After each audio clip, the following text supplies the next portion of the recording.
So Sadhgatu yesterday, rather brilliantly I thought, with a lot of passion and a lot of zeal, introduced the Buddha to us. But actually who he introduced was not quite yet the Buddha.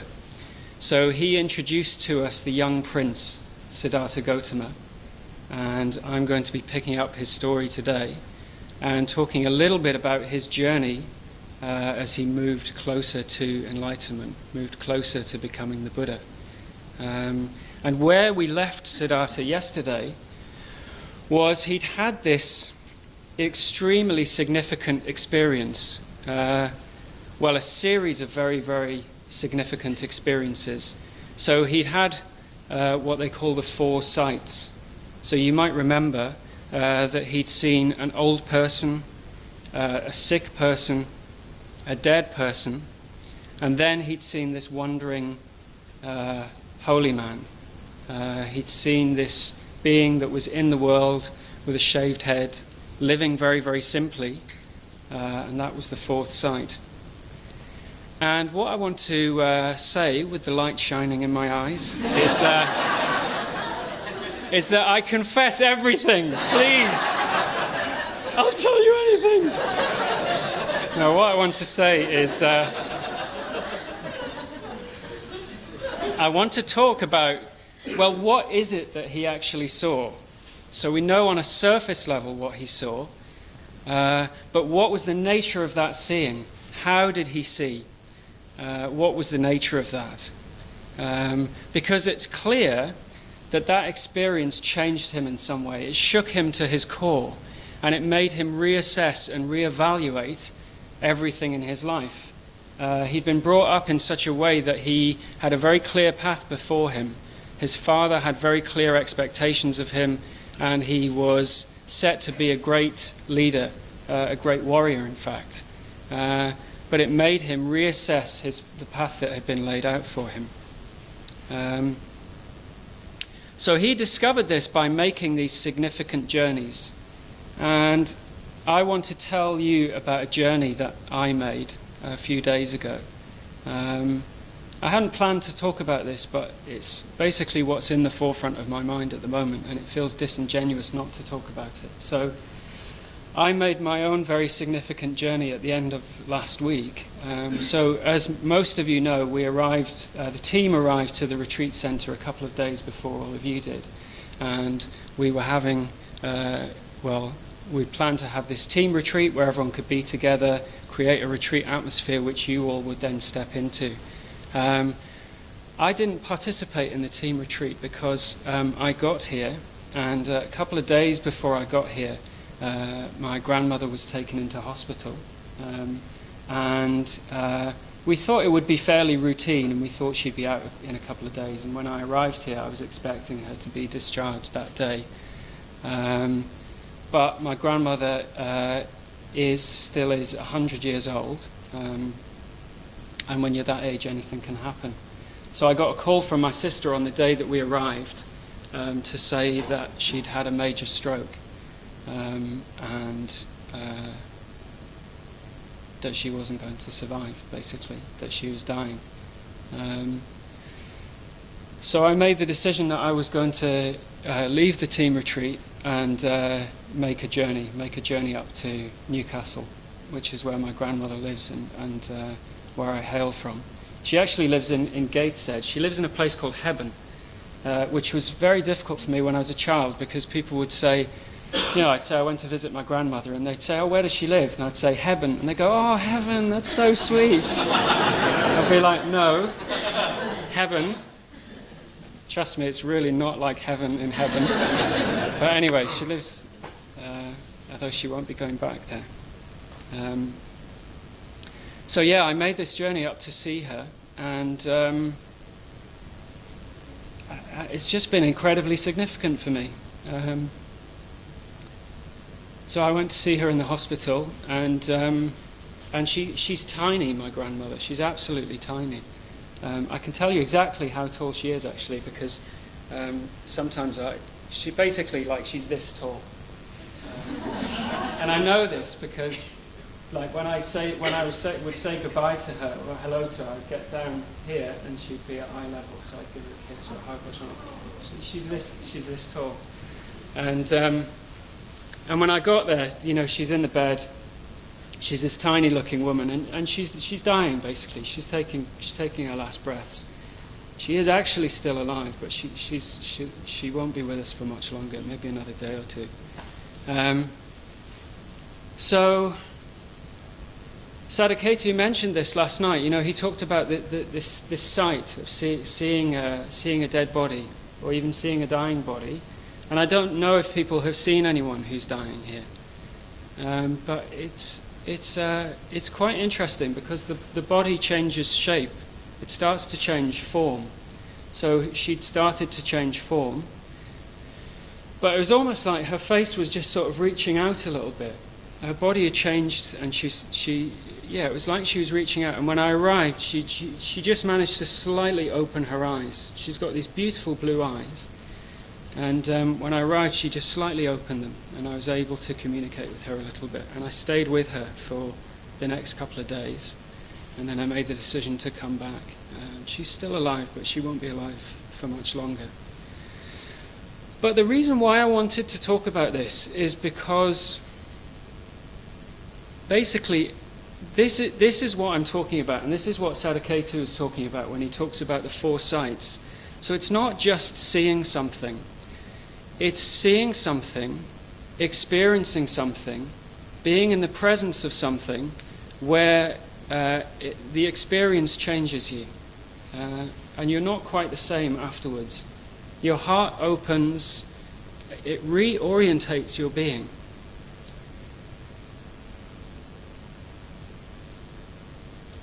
And this experience really changed me, of being with her, because what I felt was, and I have experienced this before, but not in such an intense way, is it just put everything in perspective. Like, you realize what is important and what isn't important. And I had this deep-seated feeling that really the only thing that is important in life is love and connection. It's love and connection. It's us connecting with each other. It's us learning how to open our hearts so that we can love ourselves and we can love other beings, and the way that will change the world. I had a very, very deep sense of that, and I'm extremely grateful to my grandmother for that, because in a sense that's the final gift that she's given me, really. She's given me many, many gifts in my life. When I was a child, she used to give me 60p pocket money a week. And I used to go to, I lived in Whitley Bay. I don't know if anyone knows Whitley Bay, but there was an amusement arcade there called the Spanish City, and you could get 3 games of pool for 20p. So that's what I used to spend her pocket money on. But she gave me many other gifts. She lived with us when I was a child, and she raised me, and she helped me to make me the man I am today. So I'm very, very grateful to her. So these opportunities are really, really precious. These opportunities that open our heart, that almost give us a new way of seeing or being, they are extremely precious, because it's almost like they're a portal into another world. It's like something else opens up, because we're so much on the surface of our lives so much of the time. We're so much stuck in triviality and things that aren't important. And what these experiences do is they open up this little portal, but the portal doesn't stay open. It doesn't stay open on its own. It only stays open if we act on it. So that experience is only valuable, A, if we're open to it, and B, if we're receptive to it, and B, if we somehow change our lives on the basis of that seeing or that experience. It needs to be acted on. So Sangharakshita, who's the founder of our movement, founder of our order, who lives very close to here, he talks about the Buddhist path being a path of vision and transformation. Vision and transformation. And I think what we have in the 4 sights is the vision, and what I'm going to talk about a little bit is the transformation. So the transformation is the action that you take on the basis of that seeing. And when we do that, something starts to happen. It starts to change us. It starts to create a new being. And I was thinking about this, and I was trying to think of vision experiences from my own life. And I thought about really an experience that set me on the path when I was a teenager. So a vision experience that set me on my own path, which has been a long path and not a straight one by any means. But when I was 14, can you picture a kind of young, innocent-looking 14-year-old version of me sitting in a craft design and technology lesson when I was 14. I can remember what I was doing at the time. I was redesigning an album cover for a band called Stump. And I'm imagining that nobody in this room has heard of Stump. They certainly didn't trouble the charts. They might have made John Peel's Festive 50 at some point, but their biggest hit was a song called Charlton Heston, which has a chorus that goes, "Charlton Heston put his vest on."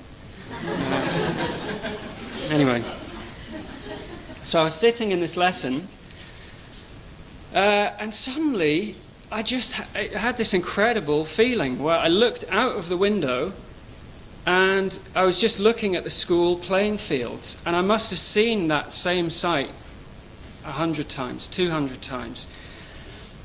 But I felt different. Something had it was almost like something had sort of taken me over or invaded my consciousness.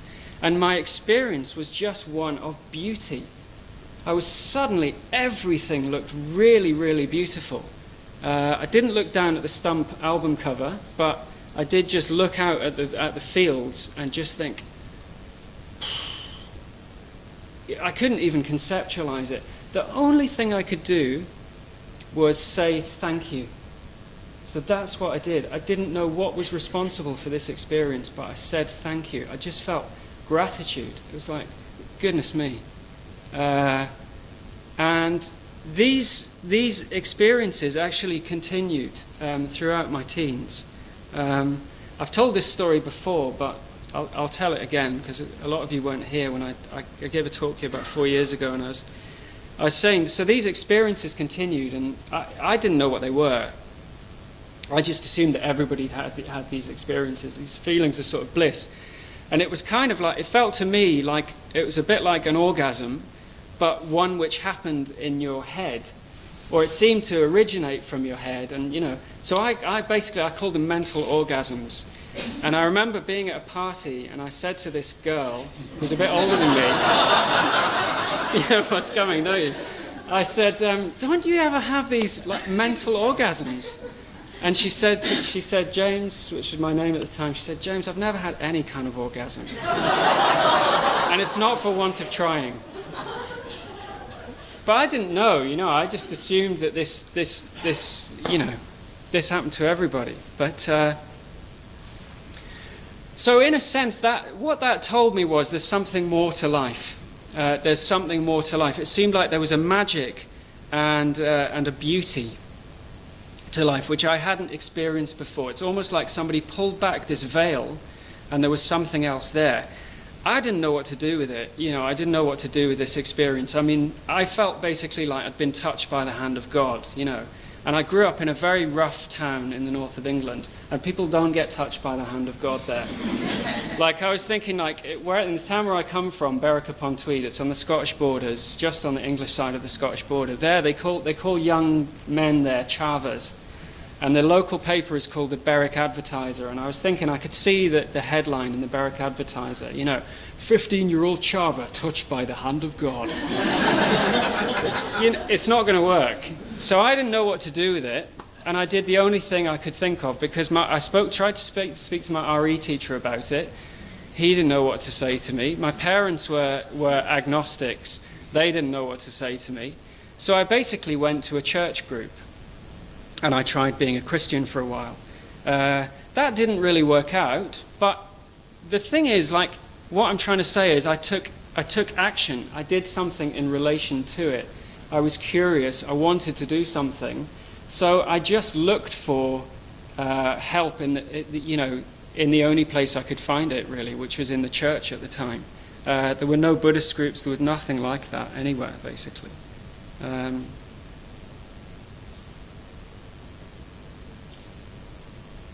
So how does this relate to Siddhartha?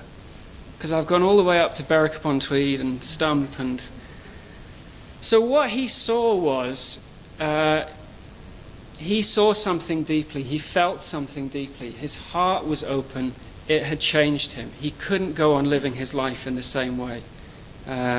He'd seen the pain and suffering of human life in the old person, the sick person, the dead person. He'd seen that, but he'd also seen this fourth sight of the holy man. And in that, he'd seen that there might be the potential for living his life differently. So he did something about it. He knew that he couldn't carry on living his life in the same way. He had to act on the basis of that vision, and he had to set out on the path of transformation. So what he did was, he left the palace. He decided that he would leave his life and he would set out on a quest to find the truth. And I would imagine that he didn't quite know even what it was that he was looking for at that time. But he left the palace, so he summoned his charioteer again for the final time. He got his horses together, and he went in the dead of night to the edge of his kingdom.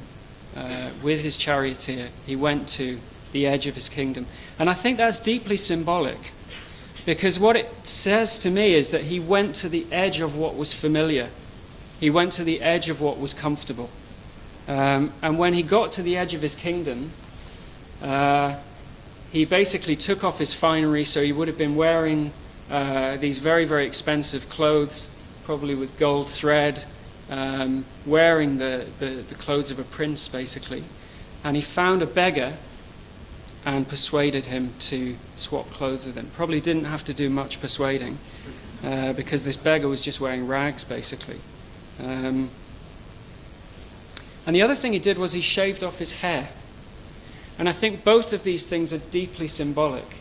So the shaving off of hair has a symbolism, and it's traditional. When one becomes a monk or a nun, one shaves off one's hair. And this is what Siddhartha did. And I think what that says to me is like there's no going back. So he can't just change his mind and go back to the palace in a couple of hours. You know, he's got rid of his clothes, he's shaved off his hair. And in changing his clothes, it's like changing his identity. He's swapping his identity with somebody who is an absolute nobody. So there's no going back from this. So he sets off on this path. He shaved his hair. He's wearing just rags, basically. And he proceeds into the forest. So the places where the Buddha lived, I've spent time. I mean, you can retrace the footsteps of the Buddha. But at the time when the Buddha was there, it was very, very different. So most of the area where the Buddha lived would have been covered in forest. And the forest at that time was a place really to be feared, because there would be tigers, there would be snakes. It would be a really, really terrifying place to go. So can you imagine what this was like for the Buddha? Setting out on this path. He's come from this extreme comfort. He had a palace for every season of the year, and he set out on this quest for he doesn't quite know what yet. And there he is, responding to the call, responding to this heart opening that he's had, but in a very, very, very challenging situation. And there's a story as well about the Buddha around this time, which I think to me conveys something of his humanity at this time, which is that he was begging for food. So the holy men of their day would beg for food, and they would just be given food all in one bowl, basically. So everything, I don't know, whatever it is that they were eating in the day. It certainly wasn't mince pies and all of that sort of thing. Whatever it was, all mixed up together in a bowl. And the Buddha was eating, And he'd been used to such fine food that he vomited. So his stomach couldn't take this food, basically, and he vomited. And this, to me, speaks deeply of his humanity and also the suffering that he was willing to endure as he set out on this quest. And I think it points to something very, very significant for me, which is that the Buddha didn't have it all worked out, or Siddhartha didn't have it all worked out. He didn't know exactly what he was doing. It's very, very tempting, isn't it? We look back with a historical perspective. For those of you that know the story, and even those of you that don't, because we know what happened, and because we see where the Buddha was when he became the Buddha, and who he became and what he became, it's very easy to think that he knew what he was doing. But that's not the case. He didn't know what he was doing. And I think why that is significant is because we can look at people, even that are a bit closer to us, people who've been practicing Buddhism for a while, or people that are a bit further on than we are, and we can think, oh, they know what they're doing. It's all right for them. They don't have the same issues that I have. They know exactly what they're doing. Well, I'm here to tell you that I don't really know what I'm doing. Maitreya Bandhu doesn't really know what he's doing. Dana Uttar doesn't really know what she's doing. Of course that's not true. In a sense, they do know what they're doing. Maitreya Bandhu, he's very, very experienced. He's been practicing a long time. He has a lot of wisdom. But he doesn't have it all worked out. I don't have it all worked out. I experience doubt. I experience negativity. Sometimes I experience ambivalence. But what I've done is I've made a commitment, and I just keep taking the next step. And that's what Siddhartha did in his life. Was he didn't let that fear stop him from taking action. He just kept taking the next step. And that's what I've done. And in a way, that's what Maitreya Bandhu's done. And everybody who walks the Buddhist path does that. They just keep taking the next step. I remember my preceptor, so the person who ordained me, someone who I love very much, Jnanavacha, the best piece of advice he ever gave me was, just keep taking the next step. Just keep taking the next step. He probably said, keep taking the next step. Whoa! Which is what he likes to say. I think I'm allowed to say that, but anyway.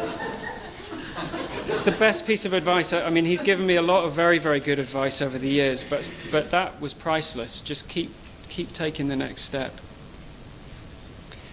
So the Buddha's next step, he had to take a next step, and his next step was that he sought out teachings from teachers of the day. So he found teachers that could offer him spiritual advice, that could teach him to meditate, who could set him on the path. And he sought out two teachers, Kalama and Ramaputra. And he joined their communities, and he learnt to meditate, and he mastered very, very deep states of consciousness. Very, very deep states of consciousness.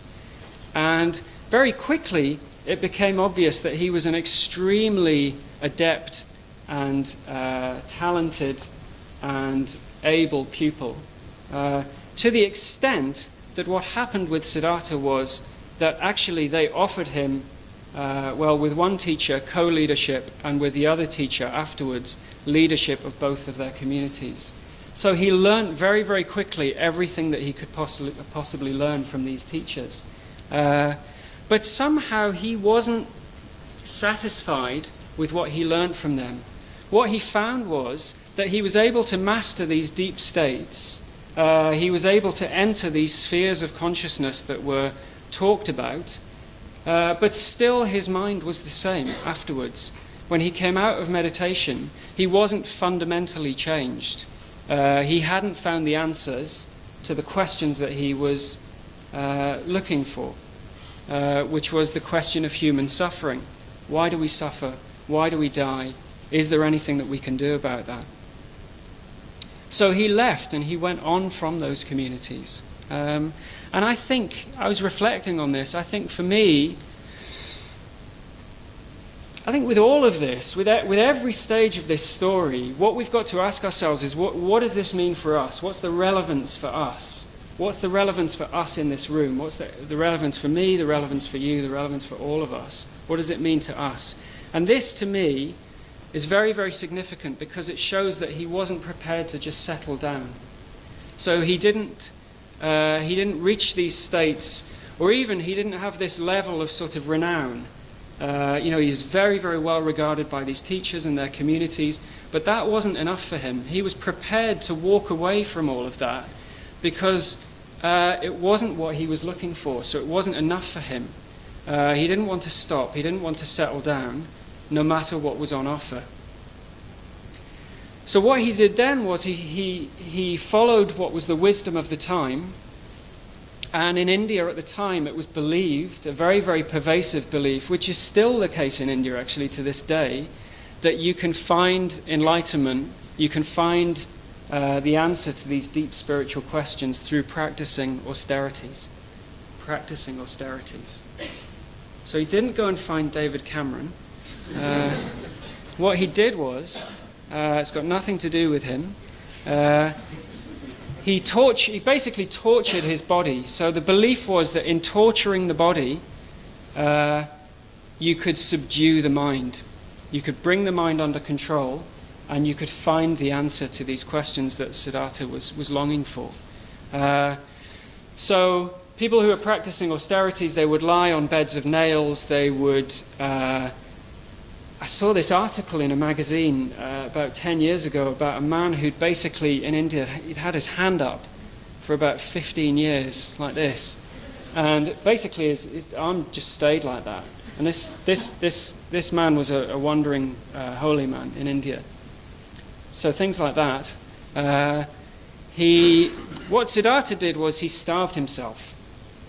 So he basically punished his body through not eating. So the legend has it that he lived on a grain of rice a day. And his body started to wither away very, very quickly. And he became extremely weak. And it's said that he could touch his spine through pressing his stomach here. You could touch through to his spine. He was so thin.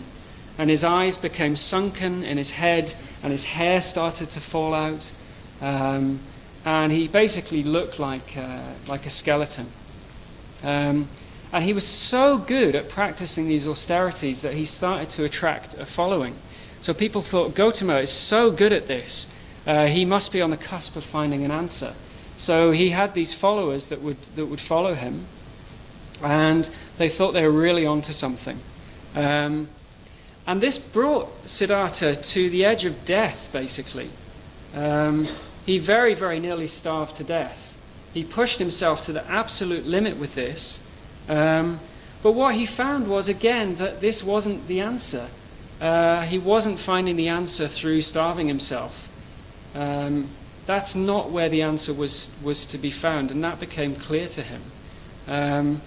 And he was, as I said, he was almost at the point of death. His body was so weak he could barely move.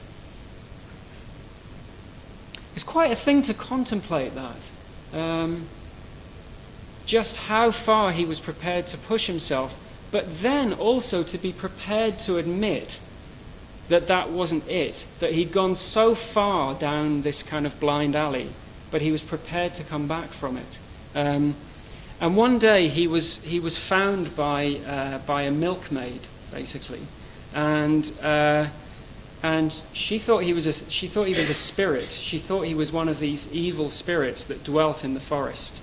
So kind of fearsome looking was him, and so alarming was he, that she thought he was some sort of animal or spirit. And she made an offering, basically. She made an offering to him. She made him an offering of rice pudding, which is very nice, I think, which was traditional in the day. And he began to eat. And his strength started to come back. And his strength came back to the point where he was able to bathe. He was able to bathe in a nearby river. And again, I think this is symbolic for me, this thing of bathing and cleansing. It's like he's cleansing himself of this old life, and he's moving on to something else. And I think there's also something in the fact that it was a simple act of human kindness from this milkmaid that saved his life. Without her, we wouldn't be sat here today. It was a simple act of human kindness that she gave him some food when he was half dead, basically. And having eaten and having bathed, he sat down to reflect on his experience. And he recalled an experience which is actually, this was what put me in mind of my experience when I was a teenager. It really resonated with me. He remembered, Sadhguru mentioned this last night, he remembered an experience he had when he was a teenager of a spontaneous arising of joy and tranquility. This is what he remembered. And it wasn't just that he remembered that. Again, this had a vision-like quality to it, this experience. So something in him was changed by this memory. Something in the recollection really, really changed him. And part of that was what he realized about that memory. And what he realized was that he wasn't forcing himself into anything, and he wasn't looking for anything. He wasn't trying to force an experience. He wasn't being hard on himself. He wasn't punishing himself when this memory took place, but it was just a spontaneous arising of bliss and joy and tranquility. And he thought to himself, well, if I can get back to that experience, maybe that's the way. So starving myself wasn't the way. The way of pleasure wasn't the way. He knew that from when he was a young boy. But neither were these extreme conditions that he put himself through, and neither were trying to force these meditation experiences that he'd experienced with the teachers that he'd been with. It was something that was above all of those things, something that was different from all of those things, and he felt that because he'd experienced it before, it was within his grasp, it was obtainable to him. And what he did was, he made a resolution. He decided to sit down and to basically not move again until he'd found the answers that he was looking for. So he found a place to sit down. And actually, a cutting from the tree that he sat under is still in India today. You can go to India and you can see this tree, the Bodhi tree. It's called the Bodhi tree because that's what the Bodhi means, wisdom. And it's a cutting from the original tree that the Buddha sat under. And he found a place to sit under this tree. He sat on a pile of grass, and he made this resolution that he would not move until his consciousness had changed to the point where he had the answers that he was looking for. That's the vow that he made. So it's incredibly strong. He'd been through this whole experience, and then he'd made this resolution that he wasn't going to move until he found the answers that he was looking for. So I'm going to say a bit more, but that's where we leave the Buddha for now, is having made that vow and sat down under the Bodhi tree. But I want to say a little bit more about the significance of this. So this will be obvious to you. You know, I don't need to point this out, but I'm going to say it again because I think it's worth saying. Obviously, this is a myth. It's a meta story in a sense. It's a story that covers lots of stories, and hopefully it speaks to us about our story. It's not literal. Every single part of the story has its own significance, and there are many, many, many things that I haven't had time to say. But the point about it is that hopefully it says something to us about our life. It's not a literal teaching. And I was thinking about the fact that this isn't a literal teaching. And my friend Sangajit came to mind, who's a very dear friend of mine. And I was speaking to him a couple of days ago because he's a palliative care nurse. And he was very, very helpful. I was talking to him about my grandmother. So Sangajit is at home at the moment. I know that he'll be watching this talk, so I wanted to mention him. So he's a nurse, he has a partner, he has children. And I was thinking, what would it be like if he came along to the Buddhist Center and we said to him, okay, you know what you need to do, yeah? You need to leave your kids, you need to leave your wife, you need to stop being a nurse, you need to go and live in Epping Forest. That's what you need to do. Yeah? You need to starve yourself to the point of near death, and then if there's a passing milkman, grab some rice pudding off him. It's not like that. Of course it's not like that. Why I'm saying all of this is you need to think about what this story says to you about your own life. What does this say to you about your own life? And one thing I was thinking about is that Siddhartha chooses to go forth. So he chooses to face head-on the problem of human suffering. That's his teaching. You know, I think this is the great teaching that he gives us, is that he didn't stay in the palace, he didn't give up, he kept taking the next step, and each time he was facing head-on the problem of human suffering. And that's the choice that we have. We can either face it or we can not face it. But the thing is, what he was trying to confront, if we can move towards it voluntarily, we can go towards it, we can face it with curiosity, with interest, with love, with an open heart. We can look at the problem of human suffering, or we can turn away from it. But if we turn away from it, it doesn't go away. In fact, if you turn away from it, all it does is it terrorizes us from the darkness, from our subconscious. You know, whether that's things that we need to face within ourselves or things that we need to look at in the world, we can face them square on, or we can let them come for us. The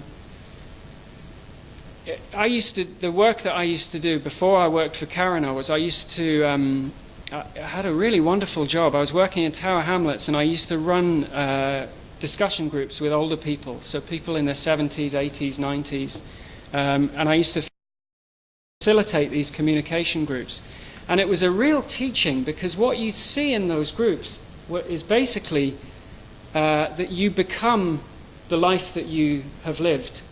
Whatever life you choose to live, that's what you become when you're old, you know. Well, I'm not going to say much more about that, actually. I'm not going to explain it away, but you become the life that you live. And I saw it very, very clearly. And I saw it very, very clearly with my grandmother. You know, this sense that she was very much at peace, because she's basically spent her life giving love, even though she suffered a huge amount. And the problem of human suffering, or difficulty, or the challenges that we face in the world, well, they come to us in different guises, don't they? Sometimes it's losing our job, sometimes it's losing a partner. So what brought me back to the Buddhist path was a very, very painful relationship breakup. You know, or it's the death of someone.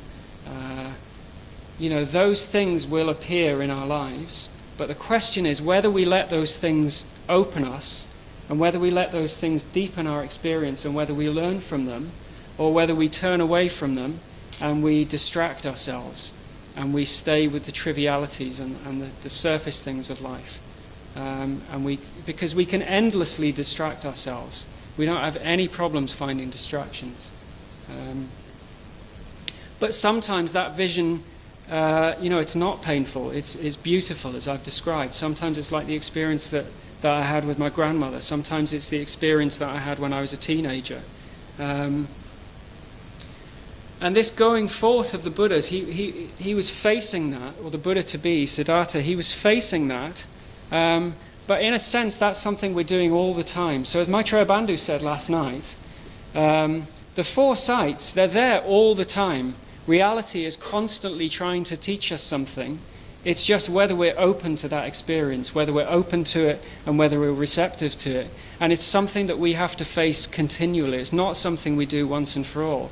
And that's what Siddhartha did in his journey. It was something that he continued to do. And in a sense, each stage of his journey is like a different manifestation of that going forth. It's a different kind of going forth that was called for in a different situation. Sometimes he was doing it by himself, sometimes he was doing it alone. You know, the Buddhist path is one that we do in relationship with other people.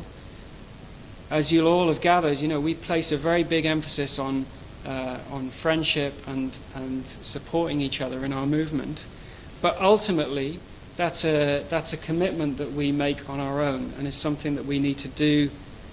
We need to be prepared to do on our own, and it's a path that we tread with others, but it's our own commitment that bears fruit. So the other thing about Siddhartha's journey is that it wasn't linear. And our own journey might not be linear. It may not always be straightforward. But each step of his journey was necessary. So, it's tempting to think, oh, well, he did the wrong thing, or if only he'd sat under the Bodhi tree at the start of the journey. But it doesn't work like that, does it? He had to go through each step in order to get to his final resting place as Siddhartha. Even if that meant finding out, what not to do. And I feel like that with my own journey as well, As I said, sometimes we look at people and we think they were sort of born Buddhist, or that they sort of... a friend of mine, Anthony, once was saying about this on a retreat about 10 years ago, and again, he was talking about one of our Buddhist teachers, and he said, I'm sure he wasn't born, he just sort of emerged from this jeweled egg, And we can think that, can't we? But that's not the case. It's certainly not the case for me. I was a very, very, very different person in some ways to 20 years ago to who I am today. And my path wasn't linear. And I had to seek out different things and find different ways. But at each step, I just kept taking the next step. And the thing with Siddhartha, which is what we can learn, is he didn't give up and he didn't settle. So these vision experiences are precious because they give us that golden, beautiful perspective that I was talking about. We need to listen to those experiences, we need to respect them, we need to honor them, but we need to act on them. That's the decisive thing.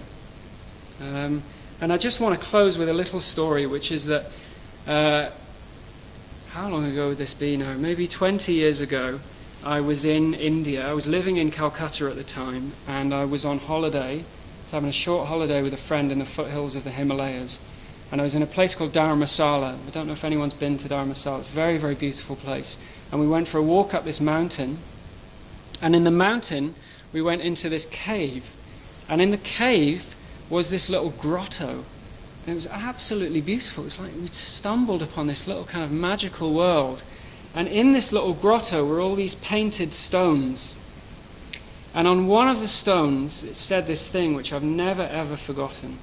It said, "It's understandable when children are afraid of the dark, but the real tragedy is when grown-ups are afraid of the light." It's understandable when children are afraid of the dark, but the tragedy is when grown-ups are afraid of the light. I don't know who said that. Some people say it was Plato, some people say it wasn't Plato. I don't really care who said it, to be honest.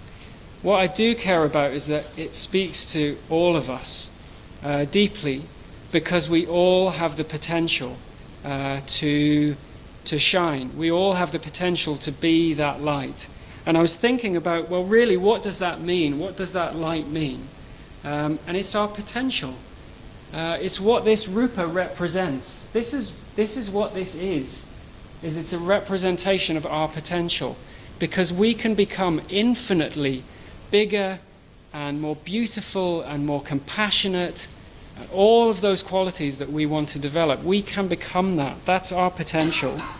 But we need to act in order to develop that potential.